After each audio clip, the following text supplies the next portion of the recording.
Bonsoir. Merci Seigneur. Ce soir, l'enseignement, ça va être comment gérer la frustration ou remets ta frustration à Dieu. Je vais partager les liens entre-temps, puis probablement... Merci Seigneur. Alléluia. Gloire à Dieu. Je vais s'ajuster ça un peu, que je vois un peu plus. Voilà. Merci Seigneur. Donc, on va aller chercher le live. Je vais partager le lien à certaines personnes entre-temps.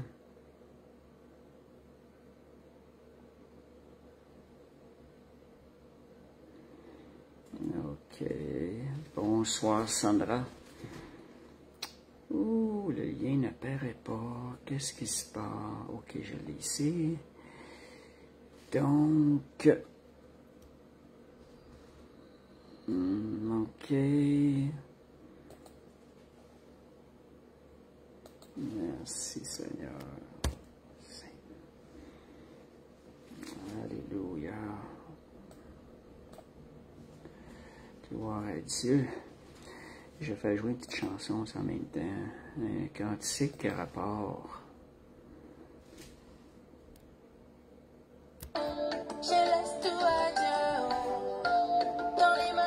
Merci Seigneur. Bonsoir Monique. Bonsoir Mélissa. Bonsoir Karine.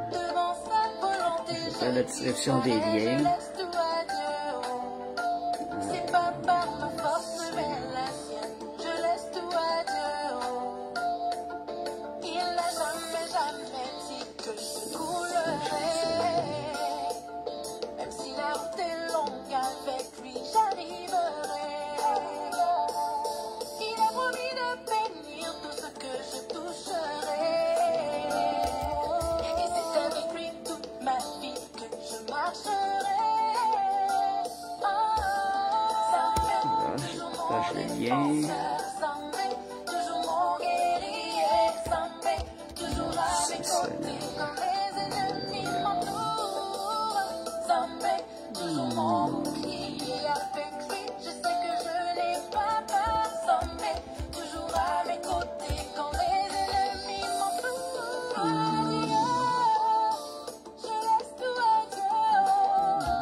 Bientôt.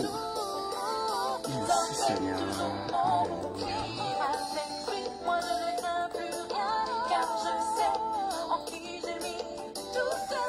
Merci Seigneur. Alléluia. Merci Jésus. On va commencer bientôt. Alléluia. Merci Seigneur. Alléluia. On va commencer. Alléluia. Bonsoir à tous ceux qui sont là. Puis une parfaite soirée, parfaite écoute au nom de Jésus.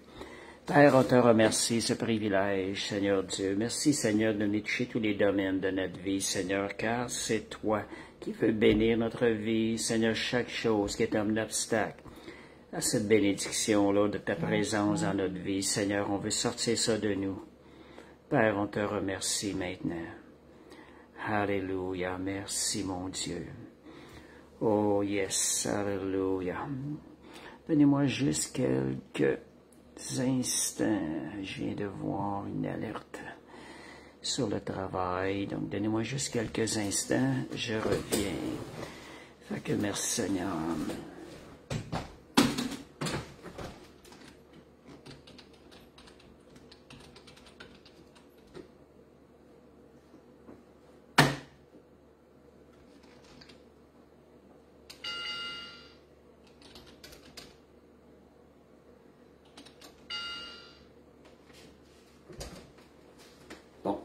Voilà, on va continuer. Désolé, j'ai été dérangé par le travail. Bon, on va commencer. Donc, ce soir, la frustration, c'est le sujet. Des fois, on peut se poser la question. Des fois, c'est pas un titre qui semble spirituel, mais on va vous dire quelque chose. La frustration, ça vient déranger vraiment notre état, ce qui nous concerne avec le Seigneur et tout, et ça ne vient pas de Dieu. J'aimerais savoir comment, si vous pouvez répondre, comment est-ce qu'il y en a qui vivent la frustration, à quel niveau, de temps en temps, rarement ou jamais vous expérimentez ça, puis est-ce que vous avez de la difficulté parfois à gérer ça, ou des fois ça vient vous chercher pour un moment, temporairement. Écrivez-moi comment vous vivez ça dans les commentaires. Et je reviendrai un peu là-dessus tantôt. C'est bon de voir comment vous vivez ça. Moi, je peux vous dire que ça m'arrive que j'en vis. Des moments comme ça, des fois, on dirait la pression des choses à faire viennent amener de la frustration parce qu'on ne réussit pas à accomplir ce qu'on aimerait. Donc, c'est ça. Oui, Monique, on est d'attaque avec le lion et l'aigle au nom de Jésus. Alléluia. Gloire à Dieu. Bonsoir, Sylvie. Fait que, qu'est-ce que la frustration?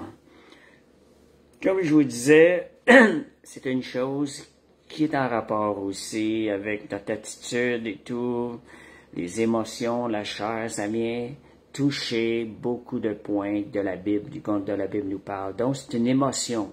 Une frustration, c'est une émotion, c'est comme une tension à l'intérieur qui se lève. Des fois, ça peut se manifester, on serre la gorge, ou des fois, on sent notre cœur qui est serré, ça se manifeste comme du stress, des fois, ça emmène du stress. Même des fois, les entrailles, notre corps réagit à de la frustration, et je peux vous dire, c'est vraiment pas bon pour notre corps. Pas bon non plus pour la santé. Donc, ça, c'est ce qui cause ça des fois, c'est nos désirs. On va aller plus en détail tantôt. Des choses qui arrivent pas, qu'on attendait, c'est pire qu'on pensait.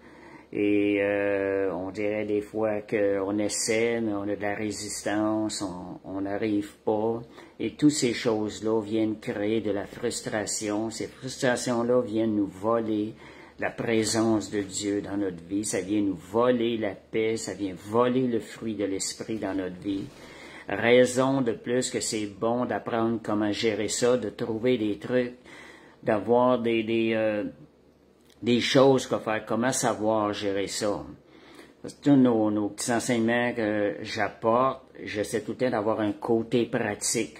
Vous savez, si on écoute, on met rien en pratique, il n'y aura pas de changement. Mais si on entend, pour moi, les choses qui ont été mentionnées pour nous pratiquer, cela va nous aider. Va nous aider à être transformés à son image. Tranquillement, le Saint-Esprit va faire son œuvre en nous. Alléluia. Donc,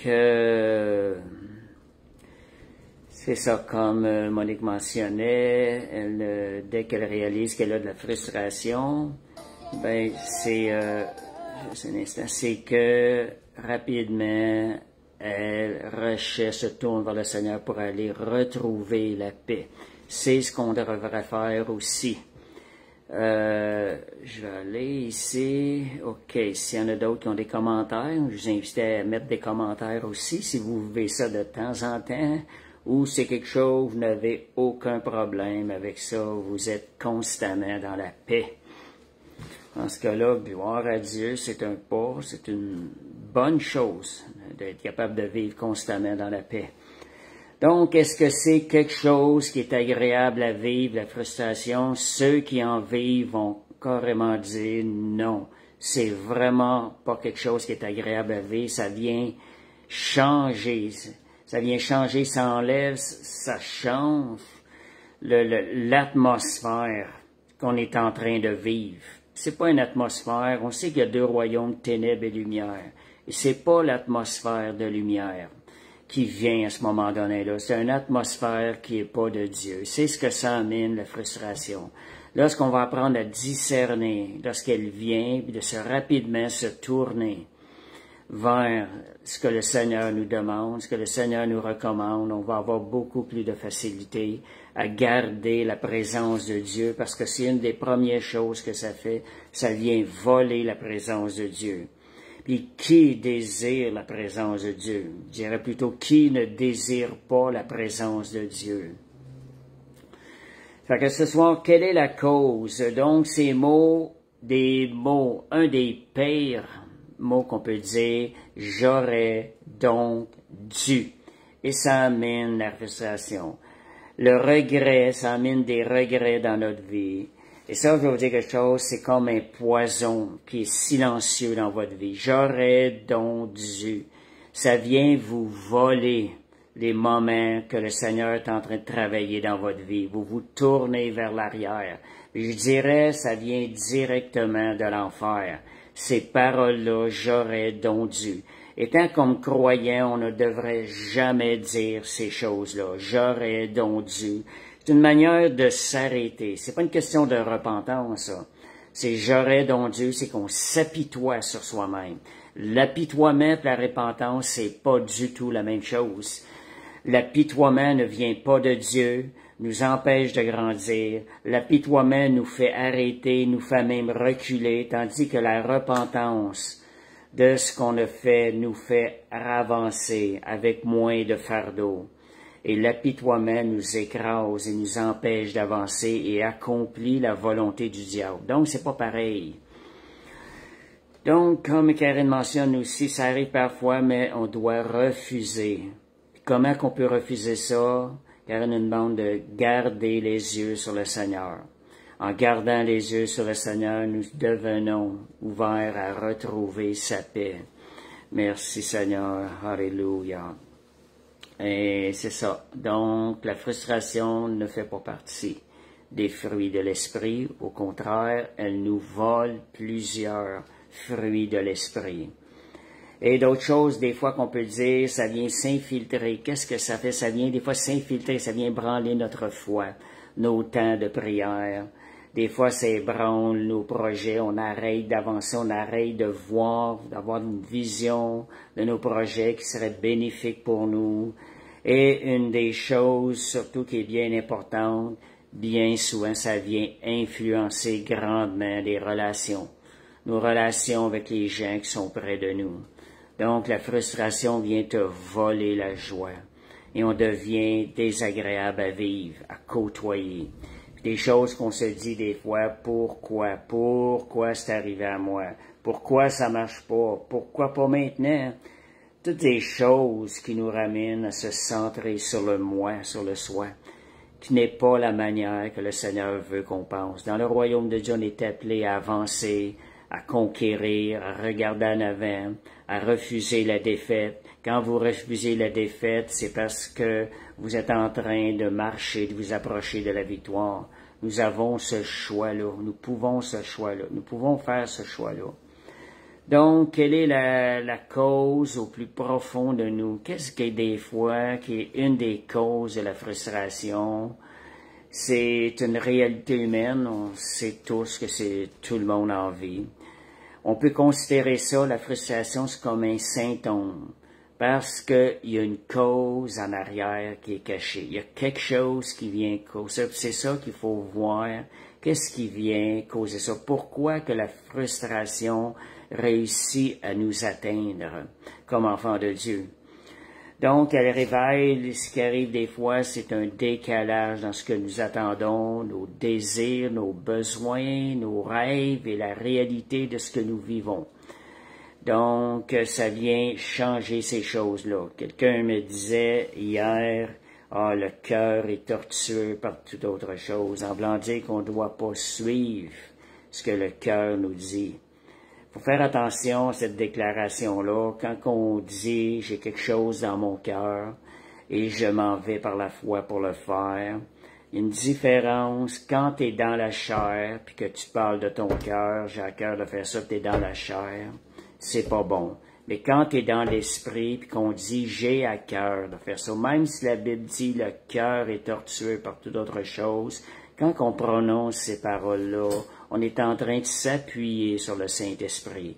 Et le Saint-Esprit dépose dans nos cœurs les choses qui sont selon sa volonté. Donc, quand une personne vient dire que ce n'est pas bon, de dire je fais ce que j'ai dans mon cœur. Cette personne-là se situe au niveau de la chair. Elle est dans la chair. Et quand on dit, Seigneur, j'ai ça à cœur, je vais le faire pour toi, c'est par la foi, on est dans l'esprit. Donc, je vous parle de ça parce qu'on parle des fois de rêves, des fois. Certaines personnes vont peut-être dire, essayez de rabaisser vos rêves, ces choses-là. Oui, les rêves de Dieu sont encore plus grands que les nôtres. Quand on rêve dans le Seigneur, Dieu ajoute, Dieu en met encore des plus grands. C'est de rêver en lui. C'est bon de rêver. Rêver, c'est quelque chose qui apporte la vie. Que merci Seigneur donc, pour, quand je pense à ça, de nous avoir sauvés et rachetés de ce vieil homme dont le cœur était corrompu, égoïste et tout. Merci Seigneur, Dieu nous a transformés. Donc, des causes réelles de la frustration, si on amène ça à la lumière de la Bible avec certains versets, on voit qu'il y en a qui ont vécu des frustrations. C'est des attentes qui sont pas satisfaites. Ça, c'est une des premières causes. L'attente est pas satisfaite. Je m'attendais à ça, je désirais tellement ça, puis c'est pas ça que j'ai, c'est le contraire. Là, on devient frustré. Puis aussi, des fois, on peut une attente, des fois, dans les choses envers le Seigneur. Des fois, Seigneur, je veux ça, Seigneur, je m'attends de ça, Seigneur, je veux ça. Puis là, ça vient pas. On entend, des fois, on veut une réponse de Dieu, la réponse vient pas. On peut devenir frustré devant ces choses-là. Comment la Bible nous enseigne comment réagir devant des situations de même? On attend une réponse, Seigneur, c'est très important. On tient ce que le Seigneur nous répond. Cette réponse ne semble pas venir. Comment le Seigneur nous exhorte, comment la parole de Dieu nous exhorte à réagir face à ces situations. Fait que ça dit, on voit David dans le psaume 13, les versets 1 et 2. On regarde David, comment est-ce qu'il s'exprime. Il dit, jusqu'à quand, Éternel, m'oublieras-tu sans cesse? On voit que David exprimait, on voit ses émotions, on voit la frustration. Jusqu'à quand aurai-je des soucis dans mon âme? Voyez des fois la frustration, des fois, oui, on veut s'en sortir, on veut ces choses-là, c'est légitime de vouloir sortir d'une situation, de vouloir connaître la volonté de Dieu, mais parfois on peut avoir de la frustration parce que ça ne vient pas au moment où on s'attend d'avoir la réponse. Donc, la frustration vient souvent d'un désir légitime, mais non exaucé, ou quelque chose qu'on veut avoir trop rapidement. On s'attend trop rapidement de recevoir des choses. Et la cause de cela, qu'est-ce qui fait qu'on tourne en frustration notre attente? Jacques 4, versets 1 à 2, ça dit, d'où viennent les luttes? D'où viennent les querelles parmi vous? Je dirais, d'où vient la frustration? N'est-ce pas de vos passions qui combattent dans vos membres? Lorsqu'on parle ici de cette passion, on est en train de parler des passions du cœur charnel de l'homme, et non pas du cœur qui est inspiré par le Saint-Esprit. Fait que ça nous dit, ça provient des passions qui combattent dans nos membres. Vous convoitez, ça c'est Jacques 4, verset 1 à 2. Vous convoitez et vous ne possédez pas. Voyez, c'est la chair. Et ça dit, vous demandez dans le but de satisfaire vos passions. C'est ça le but de satisfaire la chair. Donc, la chair ouvre la porte à ce que l'on vive de la frustration. Et quand on vit ça, on n'est pas heureux. C'est pas quelque chose qui est bien pour nous. C'est pas quelque chose qui est agréable à vivre. Donc, l'envie, le besoin de contrôler, un désir qui n'est pas aligné avec la volonté de Dieu, un désir qui provient de la chair, ça provoque la frustration. Donc, deuxième cause, d'où les causes qui amènent la frustration. Donc, on a vu tantôt qu'il y a une attente. David, juste pour vous dire, dans le psaume 13, il termine le psaume 13 en mettant sa confiance en l'Éternel. David ne s'est pas arrêté sur la frustration. Il l'a exprimé afin de s'en dégager et après ça, il a posé, il a mis sa confiance en l'Éternel.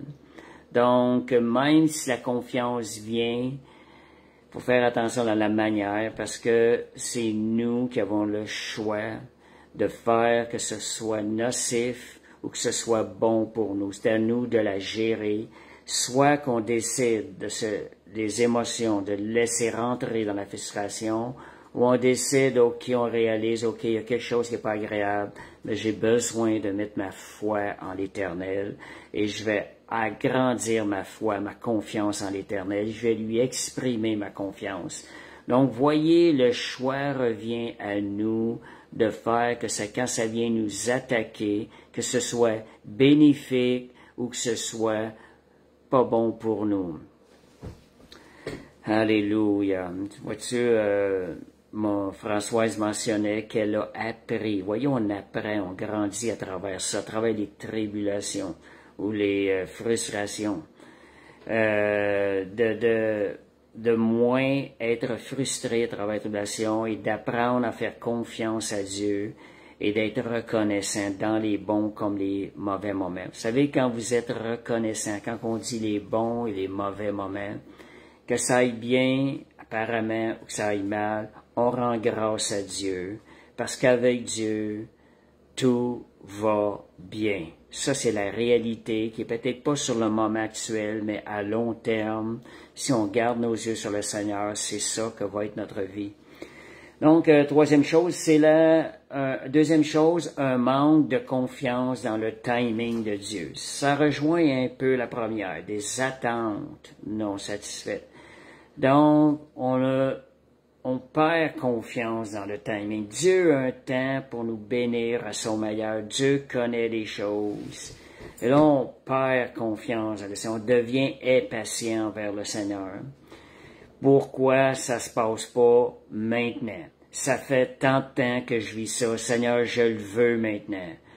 Et là, on rentre dans la frustration si on reste là, si on se tourne pas vers le Seigneur. Et Ecclésiaste 3. Verset 11, un verset qui nous dit comment réagir devant ces choses-là, qu'est-ce qui peut nous aider à mettre notre confiance en l'Éternel. Ecclésiaste 11, ça dit, Dieu fait toutes choses bonnes en son temps. Il fait toutes choses bonnes en son temps. Ces versets-là sont une vérité. Quand ça arrive, vous doutez du timing de Dieu, confessez cette parole-là. Vous êtes en train de sortir votre âme et de combattre cette émotion négative-là qui est alimentée par la chair. On sait que la chair, elle est rattachée aussi à Satan, au péché, ces choses-là. Fait combattez la chair avec la parole de Dieu. La parole de Dieu est la vérité. Donc, et ça dit dans Habakkuk 2, verset 3, qu'est-ce qu'on fait si ça semble tarder, si les promesses de Dieu ne rentrent pas? Il y a une manière de réagir selon la parole de Dieu qui est agréable à Dieu. Ça dit, continue d'attendre. Attends-les. Elle s'accomplira certainement. La promesse de Dieu, ce que Dieu vous a mis dans votre cœur, qui vient de lui, va s'accomplir certainement. Donc, la frustration vient, en d'autres mots, quand on veut imposer notre agenda à Dieu. On veut l'imposer plutôt que de marcher dans une paix, une confiance totale de son plan parfait. Dieu a un plan qui est parfait pour nous. Donc, nous, on veut l'imposer. On commence, nous, à vouloir contrôler la situation. Je le veux maintenant. Je crois que c'est maintenant. Plutôt que de dire, Seigneur, je mets ma foi encore. Je renouvelle ma foi et ma confiance dans ton plan parfait. Et Seigneur, je continue d'attendre avec foi cette promesse et je déclare qu'elle s'accomplira certainement.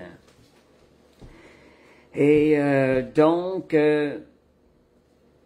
Dieu nous invite aussi à la patience. Vous savez que la patience produit des bons fruits aussi dans notre vie. Vous savez que quand on parle de la patience, nous, des fois, on veut imposer notre agenda. Vous savez que l'agenda de Dieu est le meilleur. Vous savez, le diable aussi a un agenda sur votre vie. Mais l'agenda de Dieu est plus fort que l'agenda du diable. Donc, confiez-vous en lui, faites-lui confiance, dites-lui. Votre foi va grandir pendant que vous lui confessez votre confiance en lui. Troisième point, les causes de frustration, un sentiment d'impuissance. On est en train de vivre une situation, on veut s'en sortir, puis on s'en sent impuissant. Seigneur, je n'ai aucune force, je suis sans force. On déclare ces choses-là, on se sent sans force devant ces choses-là. Ça me fait penser à une parole de la Bible. Seigneur, nous sommes sans force devant cette situation, mais nos yeux sont sur toi. Vous voyez, ça a changé toute la donne de la situation. Lorsque dans l'Ancien Testament, le peuple a déclaré ça, la situation a changé. Il y a des manières de confesser les choses où on change complètement l'atmosphère. Puis des fois, c'est juste un petit bout de phrase comme cela. Seigneur, je suis sans force devant cette situation, mais mes yeux sont sur toi. C'est une parole qui est puissante, ça aussi. J'ai pas le verset, là. Ça m'est venu comme ça. L'idée. Donc, un sentiment d'impuissance, on voudrait changer la situation, on n'est pas capable. On devient irrité, on réussit pas à faire changer la situation, changer le cours d'une situation. Puis moi, j'avais une parole, quand je pensais à ça, on se sent impuissant à changer la situation. La situation qu'on désire ne semble pas arriver. Ce qui me venait à l'esprit, c'est l'agenda de Dieu pour notre vie. C'est un agenda qui est rempli de puissance. Si on regarde à tout ce que Jésus est venu accomplir pour nous à la croix, tout ce qu'il nous a accompli à la croix, ben l'agenda de Dieu, c'est un agenda qui est rempli de puissance. Il nous a oint de puissance. Puis je dirais ce que j'ai écrit aussi, Dieu nous a oint de puissance. Le potentiel qu'il a mis en nous est de loin plus grand que les obstacles que le diable peut vous créer. Je vais le répéter. Le potentiel que Dieu a mis en nous, à l'intérieur de nous par son esprit, est de loin plus grand que les obstacles que le diable peut vous créer dans votre vie. Fait que n'oubliez donc, l'agenda du diable, elle est bâtie sur des mensonges, que vous n'êtes pas capable, que vous n'êtes que des sauterelles face à des géants. Dans l'Ancien Testament, on compare. Le peuple se voyait comme des sauterelles face aux géants du pays de Canaan. Donc, ça, c'était le plan du diable. Et il essaie encore aujourd'hui de nous faire croire que nous sommes impuissants face à des situations où semble pour nous ce qu'on appellerait des géants. Il y a des obstacles à l'intérieur de nous. Mais la réalité, c'est qu'en nous habite le géant Jésus-Christ par le Saint-Esprit. Ne laissez pas dormir ce géant-là. Il est à l'intérieur de nous. Et comme je vous disais, la sauterelle, c'est l'ennemi, c'est pas le diable. C'est pas, c'est pas nous qui sommes des sauterelles. C'est ce que l'ennemi fait, les œuvres que l'ennemi fait. C'est lui, nous avons en nous Jésus-Christ, le géant qui a déjà tout conquis, tout gagné. Donc, la quatrième chose qui peut générer de la frustration, c'est un sentiment d'injustice. Est-ce qu'il y en a qui ont déjà vécu de l'injustice dans votre vie? Parfois, on devient chrétien, on pense que la vie va être belle, que tout le monde, c'est des petits Jésus-Christ autour de nous. Et au courant de la vie, on se rend compte, c'est pas tous des petits Jésus-Christ autour de nous. On a des fois, des petits diables, donc des fois qui manifestent des choses autour de nous. Et là, on commence à vivre de l'injustice et on peut laisser entrer la frustration dans notre vie parce que on se sent bloqué, on vit de l'injustice, on voudrait qu'il y ait justice soit faite et ça ne se passe pas comme qu'est-ce qu'on le pense. Comment est-ce que le Seigneur veut qu'on agisse lorsqu'on vit ce genre de situation-là d'injustice? Est-ce qu'on doit rentrer dans la frustration?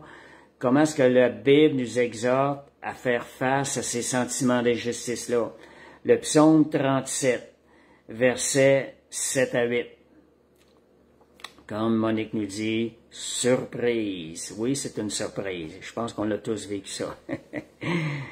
Donc, le psaume 37, versets 7 à 8, comment Dieu, le Seigneur, nous exhorte lorsqu'on fait face à ce genre de situation-là?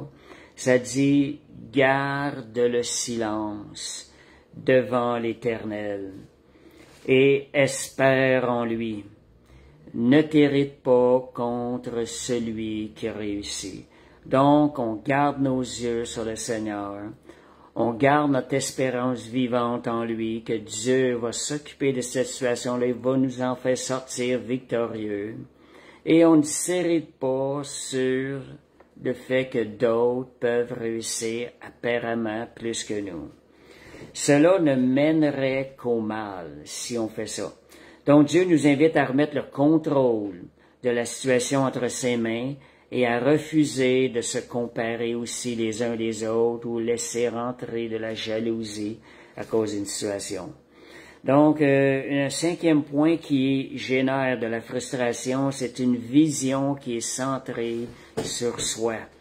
On est trop centré sur le moi. Parfois, ça rentre, ça vient tout seul, on s'en rend pas compte, puis nos pensées se viennent de plus en plus centrées sur le moi. Donc, quand nos pensées sont focalisées sur le moi, mes besoins, ma justice, mes droits, ma perspective éternelle, l'ego commence à se lever à l'intérieur de nous et on s'en rend pas compte des fois jusqu'à ce qu'une situation devienne assez grave. Comment le Seigneur veut qu'on réagisse lorsqu'on a une vision qui devient centrée sur nous? Vous commencez à réaliser que le moi commence à prendre plus de place dans votre vision. Luc 9, 23, comment est-ce qu'on doit traiter ça, l'ego? Si quelqu'un veut venir après moi, qu'il renonce à lui-même, qu'il renonce au moi, qu'il renonce à son ego. On ne peut pas suivre Jésus s'il n'y a pas de renoncement au moi, à l'ego. Il ne faut pas lui laisser de place. Le mot renoncer est quand même un mot assez fort. Fait que la recommandation du Seigneur, si tu veux me suivre, renonce à ton ego, renonce au moi, regarde à moi. Tu es là pour me servir et c'est dans mon Seigneur nous dit, tu es là pour me servir et c'est en me servant que tu vas être heureux. Et c'est vrai que c'est comme ça. On a été créé pour servir le Seigneur. Lorsqu'on fait ce pourquoi on a été créé, on va connaître le vrai bonheur. Le vrai, je dis bien le vrai, parce que le monde considère bonheur n'est pas ce qui est le vrai bonheur. Comme la Bible dit, une bonne nouvelle. C'est ça que Dieu a pour nous. Donc, le renoncement et l'humilité sont parfois nécessaires pour ne pas laisser rentrer la frustration, ne pas laisser l'amertume. La frustration vient, elle laisse la place à l'amertume. C'est ça. Fait que ne laissez pas la frustration parce que c'est un début. Elle va ouvrir les portes à l'amertume, puis il va être quelque chose qui va être beaucoup plus difficile à sortir par après. Donc, sixième point, ce que la frustration peut avoir sa source. Quand on parle des sources, on règle les problèmes à partir de la source. La frustration est un symptôme, mais on règle, en connaissant la source, on peut régler les problèmes à la source. Un combat spirituel qui est invisible. Il y a un combat dans l'esprit. C'est une des premières. Certaines frustrations sont le reflet d'un combat intérieur. Parfois, un combat intérieur. On a des choses à combattre entre la chair et l'esprit. On vit des choses, on combat constamment, et c'est un combat qui est spirituel. Il y a des influences en arrière de nous qu'on voit pas. La Bible dit dans Galates 5, 17, « Car la chair a des désirs contraires à l'esprit, et l'esprit en a des désirs contraires à la chair. » Donc, ils ne sont pas, un ne peut pas marcher avec l'autre.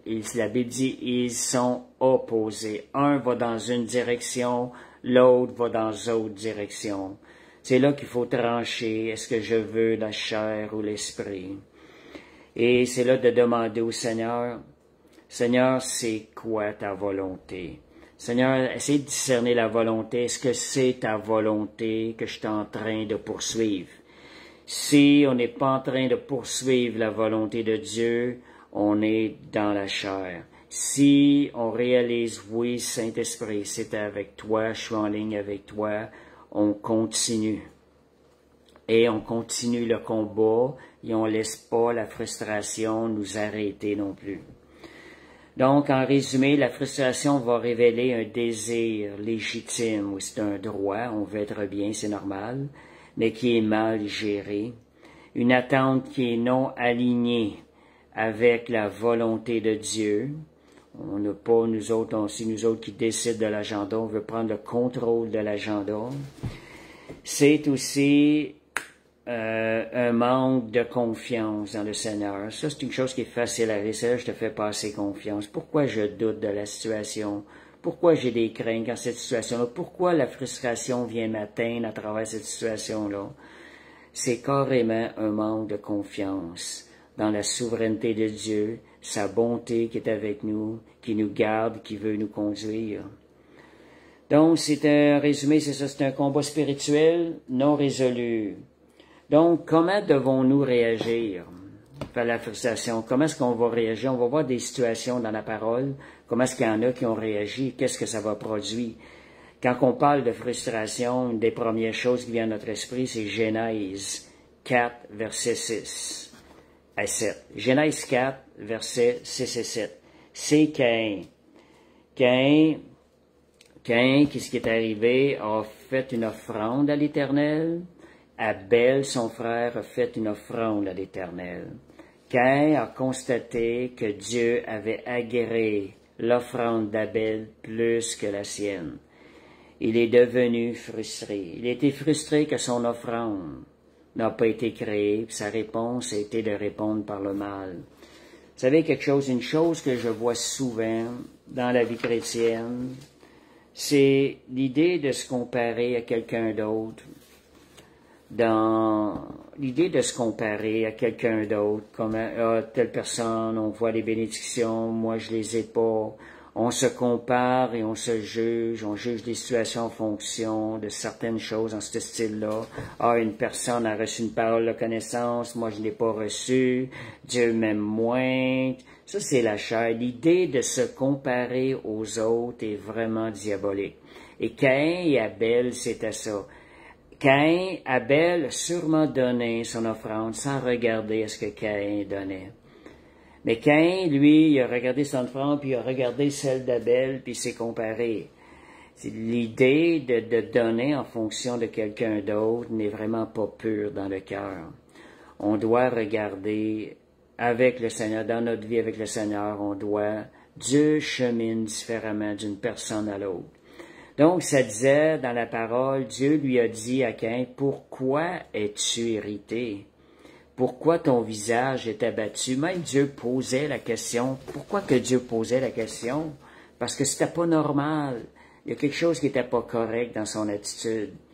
Fait que Dieu dit maintenant, comment tu vas réagir à ça? Si tu agis bien à la frustration, tu relèveras ton visage. Mais si tu agis mal, si tu l'accèdes, si tu demeures dans cette frustration-là, le péché se couche à ta porte et ses désirs se portent vers toi, les désirs du péché. Mais Dieu lui dit, mais toi, domine sur ce péché, domine sur la frustration. Qu'est-ce qui est arrivé? Caïn s'est laissé dominer par le péché, par la chair, et il est allé tuer son frère. Voyez, si on ne domine pas sur la frustration, cela nous pousse vers le mal et nous amène à consommer un péché. Fait que la Bible et la convention de Dieu dit domine sur cette frustration-là. Ne lui laisse pas avoir le dernier mot. Donc, ça peut devenir un piège si c'est pas géré dans la foi en Dieu. Si c'est mal géré, ça va produire du péché. Donc, c'est une porte ouverte aussi à l'amertume. La frustration est une porte ouverte à l'amertume. L'amertume, c'est quelque chose qui commence, ça grandit. Au meurtre, ça peut conduire au meurtre, à la jalousie et au repli sur soi, je dirais l'amertume, qui n'est pas de Dieu.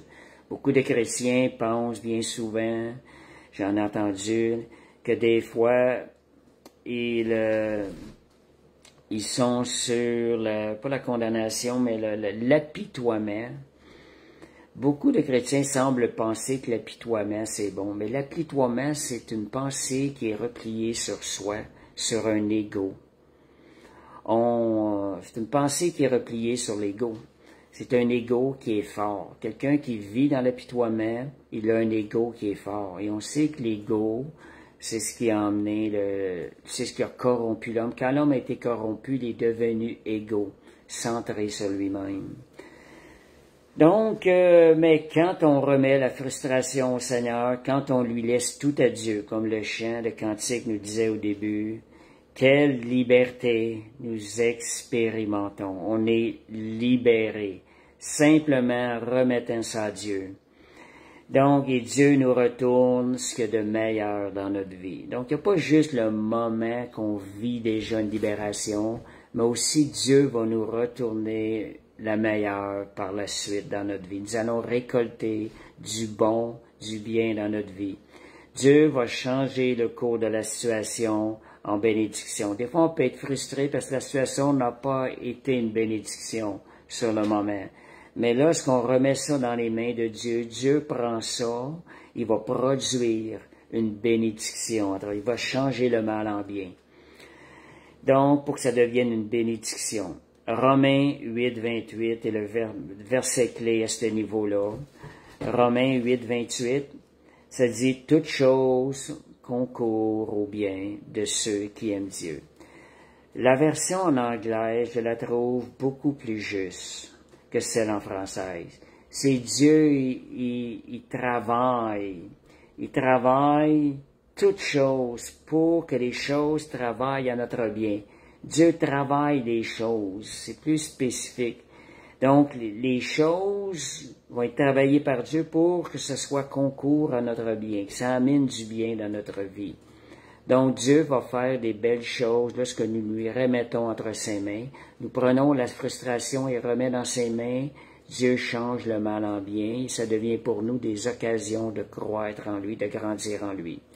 Comment Paul a réagi face aux frustrations, aux événements qu'il vivait?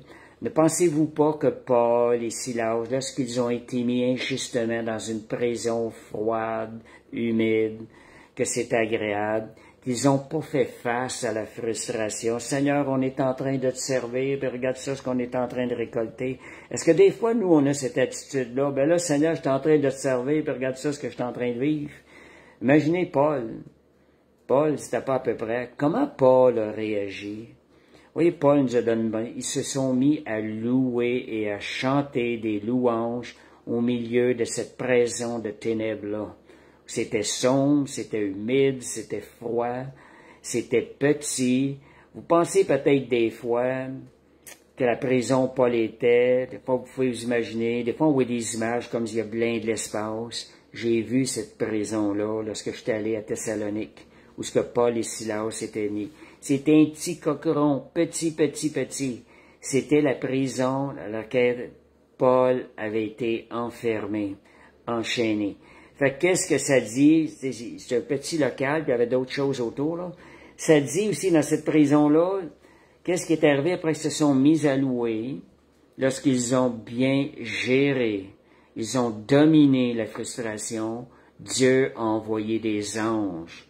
Les portes de la prison se sont ouvertes et les chaînes des prisonniers se sont détachées.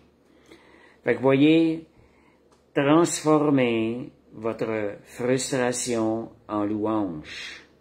Et Dieu va amener les fruits de bénédiction suite à ça. Romains 5, versets 3 à 5, ça nous dit, « Bien plus nous nous glorifions même des afflictions. » En réalité, nous recevons pas les afflictions par la frustration, mais nous prenons ça et nous glorifions le nom du Seigneur, sachant que l'affliction produit la persévérance la victoire dans l'épreuve et cette victoire, l'espérance. Voyez, il faut apprendre, puis je lisais hier aussi quelque chose que j'ai tombé juste cette chose-là, je trouvais que c'était rattaché à l'étude. Il faut apprendre aussi comment réagir. On parle de louer ici, d'aller même plus loin que ça. Apprenez à rire de vos problèmes. Puis quand je dirais riez devant Satan de vos problèmes, et ça, il aime vraiment pas ça. J'ai déjà entendu des gens qui combattaient l'ennemi de cette manière-là. Ils riaient devant l'ennemi. Ils riaient par la foi, sachant qu'avec Dieu, ils étaient tous vainqueurs. Donc, au lieu de frustrer, ils ont appris à rire de leurs problèmes. Et vous savez, nous autres, on a des problèmes des fois beaucoup plus petits à surmonter. Si vous apprenez à rire de vos problèmes, vous allez voir que ça change directement l'atmosphère, votre attitude dans le moment que vous êtes en train de vivre. Ça va devenir une habitude. Et la vie va être beaucoup plus agréable. Donc, je dirais, oui, il va y avoir des moments difficiles à vivre dans notre vie, mais réalisons que nous sommes plus forts que ces moments-là, comme je vous disais tantôt.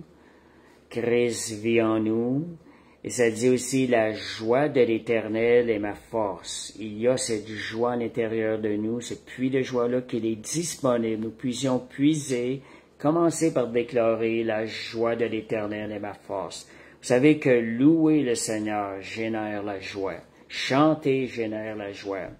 Et l'autre point qui est important de réaliser, c'est que l'amour de Dieu, elle est tout à l'intérieur de vous. Elle a été déposée par le Saint-Esprit. Donc, vous êtes plus fort que vos épreuves. Vous êtes plus fort que cette attaque de frustration qui veut venir sur votre vie. Allez chercher la joie de l'Éternel et apprenez aussi à vous réjouir. Laissez l'amour de Dieu aussi générer de vos cœurs par le Saint-Esprit. Donc, encore plus loin, je dirais, souriez. Quand je vous disais tantôt, apprendre à rire de vos problèmes, souriez et faites sourire encore les gens qui sont autour de vous. Il y a des gens qui ont passé des épreuves, des gens qui étaient sur leur dernier jour, ils faisaient sourire les gens autour d'eux. Ils étaient au milieu de l'épreuve, ils faisaient sourire ceux. Et combien c'est agréable pour les gens qui voient ça, qui vivent ça. C'est un fardeau qui est beaucoup moins difficile à vivre pour celui qui voit l'autre, son prochain, vivre l'épreuve, et pour celui qui vit l'épreuve aussi. Donc, puis, résultat, votre santé, votre corps se sentira beaucoup mieux, et la vie va être beaucoup plus agréable à vivre si on apprend à traiter ce sentiment de frustration-là, à le gérer selon ce que la Bible nous enseigne. Donc, on va continuer comment démasquer. Parfois, on n'est pas capable de savoir c'est qu'est-ce qui génère ça. On a de la difficulté à voir la source. Comment démasquer et guérir de la frustration.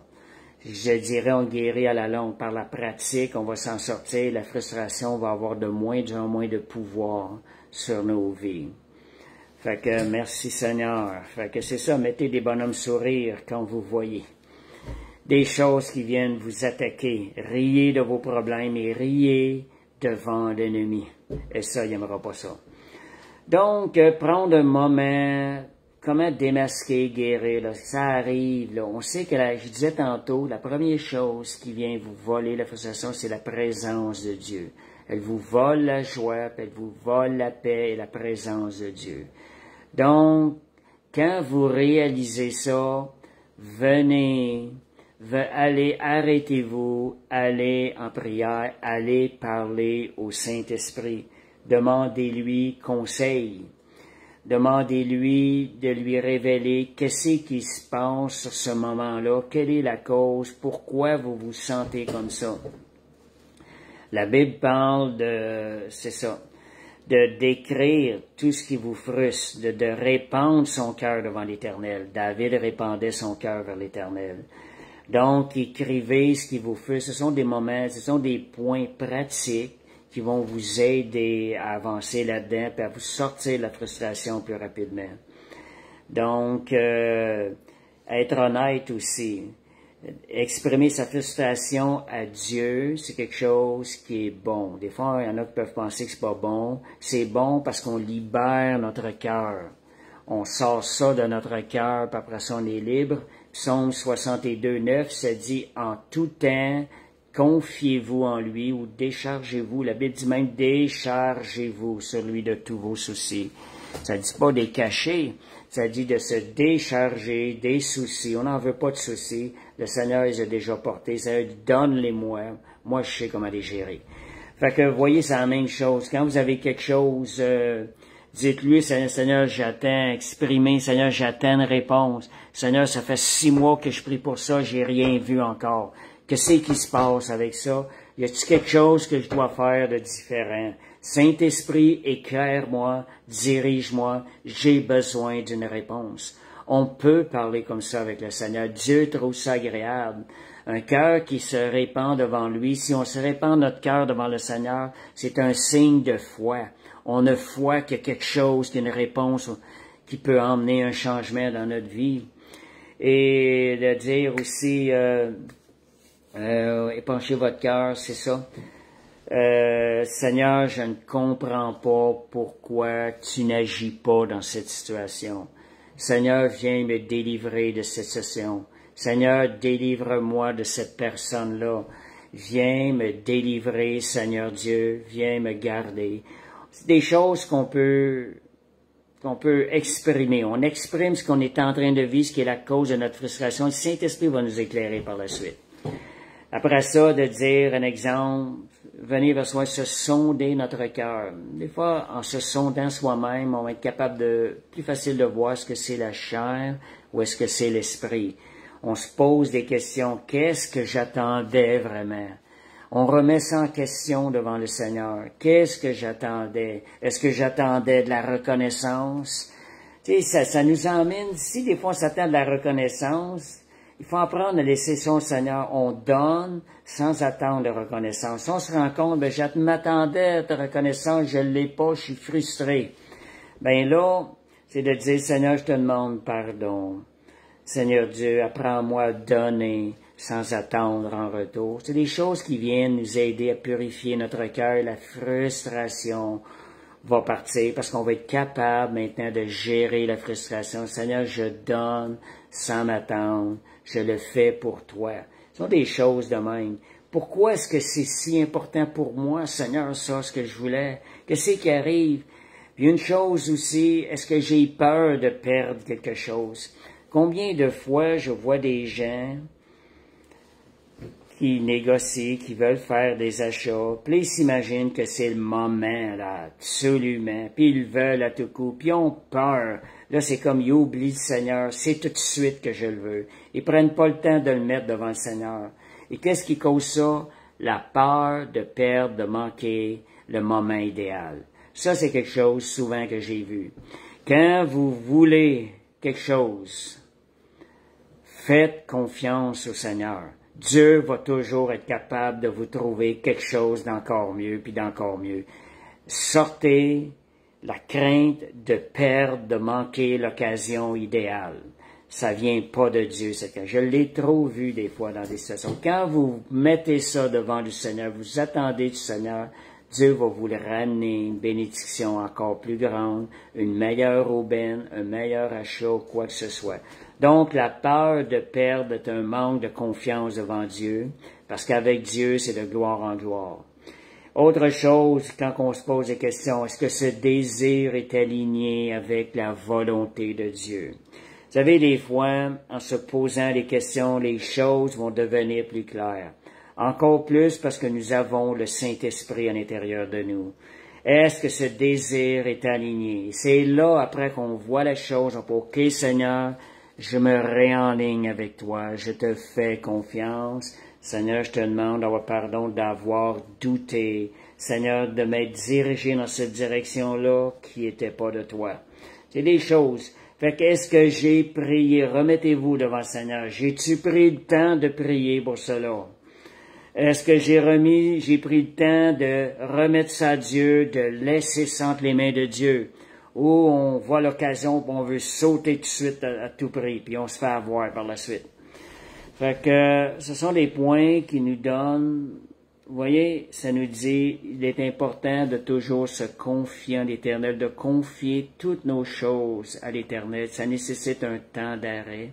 Ça nécessite d'aller prier pour ça. Dans certaines situations, et de lui faire confiance. Autre point aussi, si on ne réussit pas à comprendre, si on ne réussit pas à trouver la raison, Seigneur, est-ce que c'est quelque chose que tu es en train de m'enseigner à travers cette situation? Qu'est-ce que tu veux m'enseigner? Vous avez posé toutes ces questions-là, vous n'avez pas eu de réponse claire, mais Seigneur, c'est quoi? Quoi tu veux m'enseigner? Seigneur, je veux apprendre parce que je veux m'enligner avec toi, je veux faire ta volonté. J'accepte ce que tu veux m'enseigner. Montre-moi ce que tu vas m'enseigner. Puis je te remercie à l'avance pour la réponse. Vous voyez, c'est des choses. Donc, troisième point pour démasquer l'origine de la frustration. On a vu, je répète, le premier point. Premièrement, on invite le Saint-Esprit pour qu'il puisse nous guider. Deuxième point, on écrit ce qui nous frustre. Troisième point, on pose nos questions au Seigneur. On déverse notre cœur plus spécifiquement. Quatrième point, maintenant qu'on a retrouvé une certaine paix, on s'est remis en règle davantage avec le Seigneur. Maintenant, on va aller chercher, lire et méditer des versets qui vont venir nous fortifier, qui vont venir nous édifier.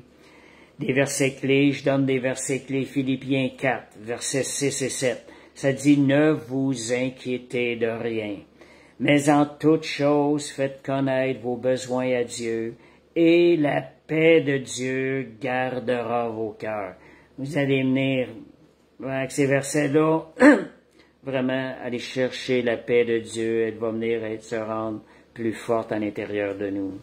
Proverbe 3, versets 5-6. Confie-toi en l'Éternel de tout ton cœur. Ça dit un peu plus loin, et il aplanira tes sentiers. Vous savez, confie-toi. Seigneur, tu me confies en toi, tu vas aplanir mon sentier. Merci Seigneur. Le psaume 37-7, parfois, on n'a pas de réponse, garde le silence devant l'Éternel et espère en lui. En réalité, on continue. Seigneur, je continue de croire. Je continue d'espérer. Fait que continuez, quand ça vient, continuez d'espérer. Ne laissez pas la frustration, chassez ça en mettant ces choses-là en pratique. La frustration va partir, la paix de Christ va venir en vous, puis la vie va être beaucoup plus agréable à vivre. Et vous savez quelque chose, que plus vous faites cet exercice-là, ça devient de plus en plus naturel à l'intérieur. C'est pas quelque chose qui se pratique une seule fois puis c'est fini après ça. Plus vous mettez ça en pratique, plus ça va devenir facile. Et dans l'autre sens, moins vous combattez, moins vous faites opposition à la frustration, plus elle va prendre de l'espace dans votre vie, puis elle va venir même atteindre votre corps, votre système et tout.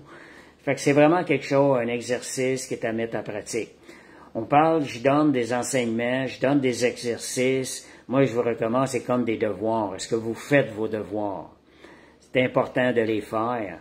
L'exercice, de faire l'exercice, si on fait nos devoirs, on va apprendre. Quelqu'un qui ne fait pas ses devoirs n'apprendra pas beaucoup. Parce que le devoir, c'est là que tu mets en action ce que tu as appris. Donc, un autre point, c'est de remettre, comment se dégager, d'aller chercher la paix, faire de la frustration. On remet notre frustration au Seigneur en renonçant. on laisse, tu sais, je laisse tout. Le chant disait, je laisse tout entre tes mains, je laisse tout entre les mains de Dieu. Ça dit un exemple de renoncement. Seigneur, je te remets cette situation entre tes mains. Vous savez, quand on la remet entre ses mains et on la laisse entre ses mains, on ne fait pas juste la mettre comme ça, on la laisse et c'est là que se produit quelque chose. Je renonce à vouloir tout contrôler, à exiger que tout aille selon mes attentes. Donc, je te fais confiance, guéris mon cœur, viens remplacer la frustration par ta paix. Ce sont des genres de petites prières qui vont faire effet, qui vont changer l'atmosphère sur le moment même, ce qu'on a pris. Donc, pour terminer, en changeant cet exercice régulièrement, OK, il manque un point. Le dernier point, c'est le 6e point. Après avoir bien disposé votre cœur, on voit qu'avec toutes ces étapes-là, votre cœur est devenu beaucoup plus disposé. Maintenant, passez à l'action.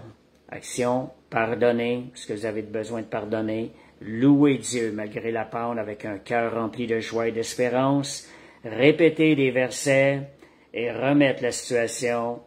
Retournez-la entre les mains de Dieu. Chaque fois qu'elle veut, vous voulez la reprendre, remettez-la entre les mains de Dieu. Continuellement.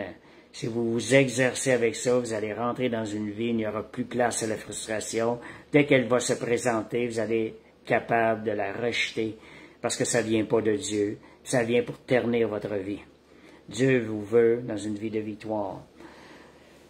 Donc, cela va permettre à Dieu de changer le mal en bien, de diriger votre vie dans ses promesses. Vous allez vivre davantage l'agenda de Dieu, qui est une bénédiction pour notre vie. Et cela va devenir pour vous des occasions de croissance spirituelle. Vous allez combattre plus efficacement. Fait que c'est ça. J'avais une petite pensée aussi pour terminer. J'ai entendu ça hier avant de terminer. J'ai entendu ça cette semaine. J'entends ça des fois, puis ça me fait penser à l'étude, mais dans l'autre sens. On dit, certaines personnes ne vous aimeront jamais parce que votre esprit hérite ses démons. Ça peut donner une certaine satisfaction. OK, je comprends pourquoi qu'elle m'aime pas, je comprends ça, je m'en fais moins avec ça, et tout, et tout. Mais moi, je trouve qu'il y a quelque chose, cette pensée-là, si on la retourne envers nous, elle va nous faire travailler encore plus. Si nous sommes irrités par certaines personnes, quel est le problème? Serait-ce parce que son esprit qui marche en Dieu vient irriter mon esprit qui est dans la chair? Ou ça peut même aller, des fois qu'il peut y avoir des démons à l'intérieur de nous qui sont irrités par le bien qu'on entend, qu'on voit sur les autres personnes. Donc, si vous sentez de la frustration, vous vous sentez irrité par d'autres personnes, sondez votre cœur, ça provient probablement de la chair. Trop de chair en nous. Prenez alors l'occasion de sortir ces sentiments-là de chair, ces émotions-là qui ne sont pas de Dieu, pour faire place à ce qui est de Dieu, la pensée de Dieu. Chair, tu meurs au nom de Jésus. Fait que c'était l'enseignement sur la frustration ce soir. Merci Seigneur. Alléluia. Fait que je vais prier pour le terminer. Père Céleste, on te remercie pour cet enseignement. Seigneur, merci d'ouvrir nos yeux, d'être attentif à cette frustration-là qui n'est pas le fruit de l'esprit, qui vient de la chair, qui est aussi alimentée par l'ennemi. Seigneur, donne-nous d'être sages, de discerner et de rapidement chasser cette émotion négative pour la gloire de ton nom, au nom de Jésus. Et Seigneur, je prie que chaque personne, cette semaine, cet enseignement leur rappelle, Seigneur, de vraiment, Seigneur, garder, soumettre nos émotions, spécialement cette émotion de frustration-là, au pied de la croix, soumis à l'enseignement de ta parole, au nom de Jésus. Merci, Seigneur. Fait que partagez cet enseignement-là sur votre profil Facebook pour que plus de personnes aient l'occasion d'entendre. Fait que merci, Seigneur. Et aussi, je rappelle les vendredis, soir café biblique à 19h30 au 1884 Tillemont. Les dimanches à 14h, c'est l'assemblée, la réunion, ce qu'on loue le Seigneur, on en donne un enseignement et on peut prier pour les gens après l'enseignement. C'est à 14h au 1884 Tillemont. On a aussi des mardis soirs intercession. L'intercession est à 19h. Donc, de 19h à 20h, c'est l'intercession les mardis soirs. Fait que venez intercéder, vous vous édifiez. Et aussi spécialement ce samedi, à Pointe-Claire, il y aura des baptêmes. Fait que pour ceux qui veulent se faire baptiser, vous pouvez contacter l'Assemblée. Et aussi, vous pouvez venir aussi célébrer ces baptêmes-là à Pointe-Claire. Sur le site, l'adresse va être mentionnée sur le profil Facebook, dans nos annonces. Fait que merci Seigneur. Et il y a aussi la marche pour Jésus qui va avoir lieu le samedi, ça c'est le 4, 14, le 18, samedi le 18 à Montréal. La marche pour Jésus le 18 juillet. Fait que merci Seigneur, fait que vous êtes les bienvenus, venez nous visiter aussi, fait que je vous souhaite une parfaite soirée, une parfaite nuit, une parfaite semaine, dans le nom de Jésus. Amen.